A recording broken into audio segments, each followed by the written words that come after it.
Bonjour, bonjour, ici Dominique Labbé, physiothérapeute chez Accès Physio, en compagnie de mon super incroyable et sympathique associé.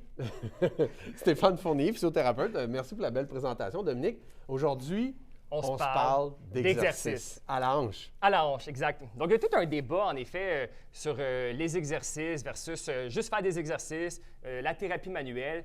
Puis on a vu, puis même les évidences scientifiques aussi démontrent que la combinaison est vraiment gagnante. En fait, de combiner, oui, thérapie manuelle avec exercice. Écoute, Dominique, je suis content que tu l'amènes comme ça parce que il y a tout un débat présentement. Sur les réseaux sociaux. Puis... Sur les réseaux sociaux, en Europe, bon, ici aussi en Amérique, sur qu'est-ce qu'on fait en physiothérapie, les données probantes. Il y a toute une remise en question de la pertinence de la thérapie manuelle, par exemple. Moi, l'expérience me montre, Dominique, que quand on ne fait que donner des exercices aux gens, quand on les surcharge à la maison de 5, 7, 8, 10, et j'ai vu, moi, Dominique, là, des patients qui sont venus me voir en clinique qui avaient des listes d'exercices de 12 exercices à faire, 1 heure de temps à faire ça tous les jours, complètement irréaliste avec le style de vie des gens qu'on a. Si on peut peut-être cibler les exercices les plus importants pour que les patients soient compliants, pour qu'ils participent vraiment à leur réadaptation, bien sûr les conseils, bien sûr l'éducation, bien sûr les exercices, mais il n'y a rien qui remplace la thérapie manuelle et il n'y a rien qui remplace... La combinaison de la thérapie manuelle avec les exercices. Exactement. Alors, parle-nous d'exercices, là. Tu t'en vas où? Allons joindre la patiente. D'accord, allons voir ça. Alors Stéphane, c'était tellement important, on a parlé plusieurs fois, de donner un exercice de consolidation après le traitement de thérapie manuelle, parce qu'on travaille au niveau articulaire le patient, mais on ne veut pas qu'il arrive à la maison sans exercice. Donc, on veut que le patient, les patientes travaillent donc ce qu'on a travaillé en thérapie manuelle en exercice, des automobilisations, donc pour travailler et maintenir ce qu'on a gagné pendant nos traitements. Bien, tu sais, souvent, c'est ce qu'on reprochait aux thérapeutes manuels, c'est de mettre les mains et de laisser partir les gens sans travail à faire à la maison, déresponsabiliser les patients. Exact. Il y a un juste milieu. Oui, mettre les mains et bien sûr combiner avec des choses qui vont faire qu'entre les visites, les gens vont essayer de continuer à garder les acquis et même de continuer à en gagner. Tellement. Donc, une approche un peu plus active dans le traitement, bien sûr. Très bon point. Donc, tout d'abord, la flexion, on l'a montré tantôt avec une sangle ou en glissement articulaire avec nos mains. La patiente peut très bien travailler chez elle. Donc, sur le dos comme ceci, on peut prendre la jambe comme ceci exactement. Et tu peux faire des petites oscillations en flexion. On peut le tenir 1 seconde ou 2, vraiment dans la fin de mouvement de façon confortable. Et je propose souvent, c'est facile à retenir, 3 séries de 10 répétitions, 2 fois par jour. Donc, ça se fait très, très bien. On peut le faire le matin, un peu plus tard dans la journée, en respectant le confort, toujours le 2-3 sur 10 tranquillement. Puis c'est important que les patients comprennent ça. Des fois, ils ont tendance à aller un peu trop vite, se faire mal. Et c'est important donc de travailler. Ça peut prendre plusieurs semaines, même des fois, voir un. C'est ça. On ne reste pas trop longtemps, 1 ou 2 secondes, on revient. Tu sais, Dominique, dans le cadre d'une capsule comme aujourd'hui, c'est impossible de démontrer tous les exercices qui existent au niveau de la consolidation, de la thérapie manuelle. Fait que là, tu nous démontres la flexion, parce que dans des capsules antérieures, on a démontré la thérapie manuelle de la flexion. Allons-y avec un mouvement combiné. Maintenant, si tu viens t'asseoir juste ici, donc on a vu le Faber tantôt. Donc, on peut très bien le faire comme ça en posture assise où on met la jambe comme ceci. Et tranquillement, tu peux garder ton dos un peu plus droit, exactement, et faire des petites surpressions vers l'extension, de pousser comme ceci avec tes mains, exactement. Et de mobiliser comme ça. On peut le tenir aussi, 3 séries de 10 répétitions. C'est important qu'on regarde les compensations. Si jamais la patiente est plus confortable à mettre un poids ici, ça se fait très bien aussi. Exactement. Et on peut le progresser. Tout à fait. Tu as raison, il y a une panoplie d'exercices. On a montré la flexion de la hanche. Il y en a qui utilisent des élastiques. Il y a plein de façons de le faire. Aujourd'hui, on y va de façon simplifiée. Et en effet, si ça va mieux, on peut le progresser, donc de mettre ce pied-là un peu plus en proximal de la patella ici. Donc, ça va un petit peu plus haut en flexion pour des cas un peu plus avancés. Dans ma capsule antérieure, moi, je montrais que je mobilisais en Faber des 2 jambes. Donc, pourquoi pas installe-toi les 2 faces de pied ensemble avec un coude qui stabilise ici et l'autre coude qui mobilise comme ça tout en faisant notre posture. Tout à fait. J'aime bien ça. Il peut se faire comme ça en oscillation. Il peut se faire en 30 secondes 3 fois pour faire de l'assouplissement des adducteurs. Plus musculaire, exactement. J'aime ça comme ça aussi parce qu'on est moins en SLR, en mise en tension des ischios aussi. Très confortable pour le dos. Il y a moins de compensation de la hanche gauche aussi. Fait que c'est une autre façon de le faire. Fait en résumé, on garde les exercices simples pour les patients pour que ça soit facile à exécuter, toujours dans la continuité de la technique de thérapie manuelle qu'on a effectuée auparavant. On va aux autres exercices? Allons-y. Maintenant, nous sommes dans le gym d'Accès Physio en compagnie toujours de Marilyn ici, qui nous démontre une mise en tension au niveau de la hanche en extension, mais surtout au niveau du droit fémoral, psoas, etc.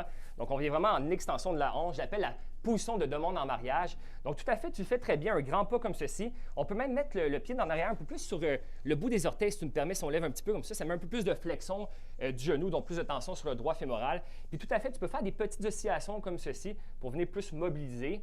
Et on peut aussi faire un peu plus un relâchement musculaire, de le tenir 30 secondes par exemple. Donc, une très, très bonne mise en tension. Pour avoir plus de progrès, une progression, on peut lever le pied arrière sur une petite marche, un petit step éventuellement, mais pour la plupart des patients comme ceci, c'est déjà très, très bon. On pense à tous nos patients qui font du télétravail, beaucoup de postures assises, souvent que l'extension de la hanche est limitée. Donc, un très, très bon mouvement pour mettre en tension vraiment ce qui est en antérieur de la hanche comme ceci. Et à faire attention au niveau de la lordose. Ici, on peut avoir tendance à creuser un peu plus dans le bas du dos. Bon, ce n'est pas nécessairement une erreur, mais des patients qu'on veut vraiment plus cibler au niveau de la hanche. Donc, tu peux contracter même au niveau de la fesse ici pour stabiliser. Et exactement, donc un peu plus de confort de cette façon-là. Ça va comme ça. Maintenant, la mise en tension du muscle piriforme, donc l'étirement, la mise en tension classique qu'on peut voir. Je t'en prie si tu y vas de cette façon-là. Donc, exactement, là, on met en tension le côté droit, bien sûr. Donc, on le voit fréquemment, ce mouvement-ci. Et puis, bon, ça peut très bien se faire, mais des fois, des patients forcent un peu plus avec le cou, un petit peu de flexion lombaire comme ça. Moi, j'aime bien la variante avec un mur où on peut déposer le pied au niveau du mur. C'est un peu, on force un peu moins, souvent plus confortable comme ça. Et tu peux prendre, en effet, la main comme ceci, pousser un petit peu vers le mur comme ceci pour mettre en tension la fesse droite, le piriforme à droite. Et puis, bon, si on va avoir plus de progrès, par exemple, tu as juste à te glisser un peu plus vers le mur comme ceci. On peut le faire en posture assise. Il y a plein de façons de le faire. Donc, c'est de trouver la meilleure façon que les patients peuvent le faire selon leur mode de vie, bien sûr. Est-ce que tu le sens bien au niveau de la fesse comme ça? Confortable. C'est sûr, avec l'autre technique, quand on est sur le dos, pas de mur, on peut utiliser aussi le coude. On ne l'a pas démontré pour aller un peu plus loin. Mais je trouve que cette variante-là, comme ceci, est vraiment très, très confortable. Ça se fait très, très bien. Super. Maintenant, un mouvement un peu plus de renforcement. Donc, ici, on a une chaise qui est bien stable et on peut renforcer au niveau des adducteurs. Donc, le Copenhagen Plank qui est bien à la mode dans les réseaux sociaux. Et puis, donc, une variante en ce moment, la jambe fléchie qui est un peu plus facile. Marilyn, comme ceci, tu es confortable comme ça. Tu peux essayer de pousser contre la chaise ici, en poussant avec tes adducteurs ici. Et on peut garder le pied au niveau du sol ici pour pousser avec le moyen fessier de la jambe qui est ici. C'est vraiment pas évident.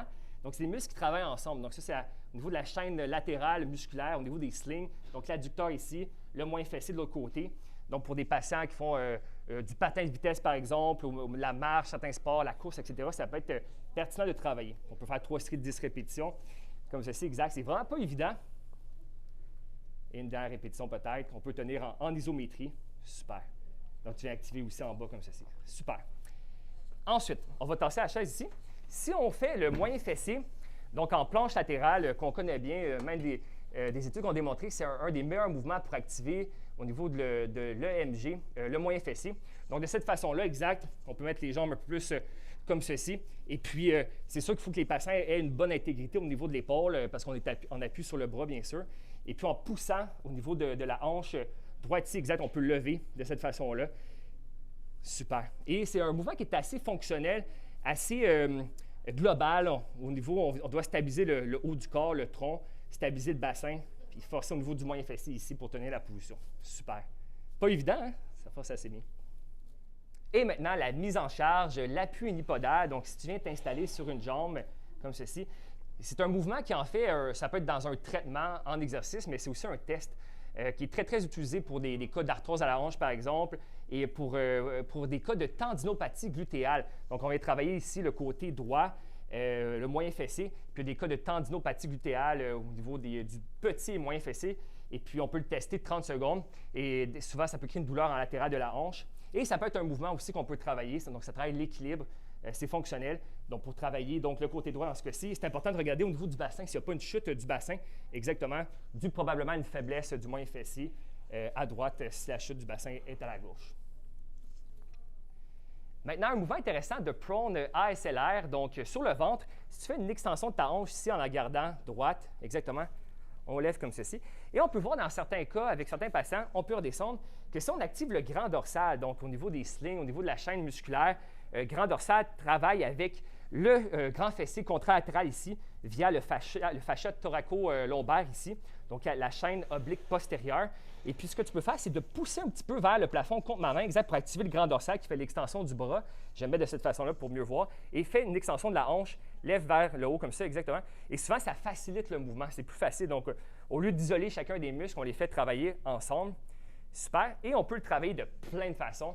Je vous démontre sur le dos, s'il te plaît, la tête ici. En pont. Donc, si on voulait faire, allons-y, peut-être cette jambe-là comme ça ici. Et si tu te ramènes comme ceci. Et puis, donc là, on peut activer le grand fessier à gauche en faisant un pont, tout simplement, sur une jambe. Et puis, ce qu'on peut faire, donc, pour faciliter le mouvement pour certains patients, c'est de pousser un petit peu contre la table pour activer le grand dorsal et fais ton pont comme ceci, en même temps. Donc, c'est un exercice de contrôle et de renforcement aussi. Ça va comme ça, super. En conclusion de notre capsule d'exercices, existamment d'exercices, on vous a démontré des exercices de consolidation après un traitement de thérapie manuelle, plus de mobilisation articulaire, des exercices de renforcement, proprioception, contrôle moteur. Gardons ça simple avec les patients. C'est impossible, Dominique, à l'intérieur d'une capsule comme ça, pour toi, là, comme défi de démontrer tous les exercices. C'est pas possible. Ce qu'on voulait juste exprimer, en fait, c'était l'importance d'activer les gens, de les responsabiliser, tout en gardant en tête, Dominique, l'importance surtout de combiner les approches. On ne fait pas que des exercices, on ne fait pas que donner des conseils, on met nos mains. Donc, Dominique, la fameuse combinaison du hands-on et du hands-off. Les deux, l'approche combinée ensemble, c'est ce qui est le plus bénéfique pour nos patients. Merci. Merci.